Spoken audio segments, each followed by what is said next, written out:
Alhamdulillah, mashallah.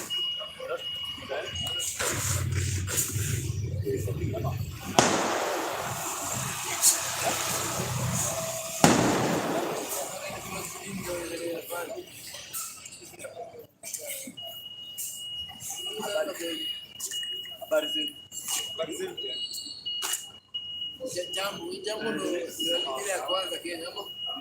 Jambo. Ndio ngadi wala jambo.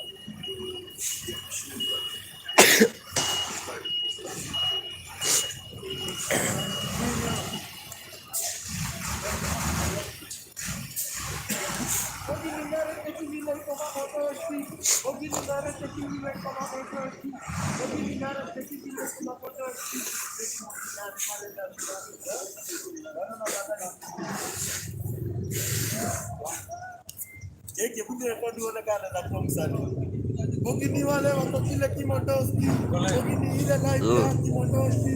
Bogini ile ya wale wanafanya. Unachukua statements. YouTube. Kuja tu. Haki iwe dawa. Hata hiyo haki iwe dawa.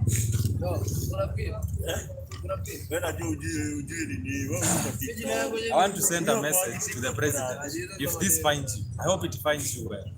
Good afternoon, good evening, good morning from wherever you're watching. We are on the streets because we can't stop now. We can't stop because we've pushed the government to a wall. So stopping now is plowing back on all the efforts and the successes that we have achieved. And for those who do not understand why we are on the streets today, the message is simple. There's a group of us who wanted some reforms in the government, and that would appease them. There are some of us who do not want reforms. We feel that a bad president or a bad leader cannot change himself. Even if he fires the entire cabinet, that will still not change the fact that Yeye is part of the problem. I mean, how a cabinet secretary is part of the problem, like any president himself. Yeye now cabinet secretary is himself. So one fruit of one. If he leaves power today, that will be our joy.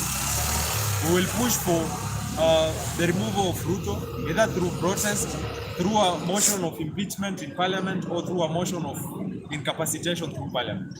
We must have him out. Now the president should also not take us for granted. We already know the games they play with the IBC. IBC again inakoga jokes hadi 2026, hadi the final year to elections. That is when they take it seriously and decide to reconstitute an IBC. After all, almost every election, IBC kwagi operational. Either some commissioners have resigned, or the chairperson has gone. So we need him to constitute the IBC. We need the IBC to hold elections. We cannot hold elections without an IBC. So the president should fast track the reconstitution of the IBC so that we can have elections held for the MPs we are going to recall, and for himself too, because he's also not safe. We need him gone. I have noticed that one of the biggest hashtags that have been trending online, that is hashtag Ruto must go. So does it mean that what if he doesn't heed to your call for the moment? What happens? How long is this expected to go? For my future children, for my friends, for myself, for those who depend on me, for those I lead, I am willing to hold protest with other Kenyans for as long as it takes. The Sri Lankan protest did not achieve progress in one day. It took months. We are willing to take months and years. I mean, Raila Odinga has taken years protesting against bad governance. Whether he was in it as an opportunist, whether he was in it as a conman, whether he was in it for whatever reason, but he never got tired. And he has achieved a lot. I will give him his flowers. He has achieved a lot. So now we've replaced him. We don't need the opposition because they have failed us immeasurably.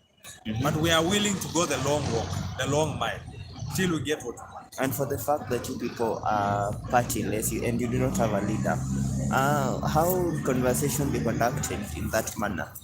In what?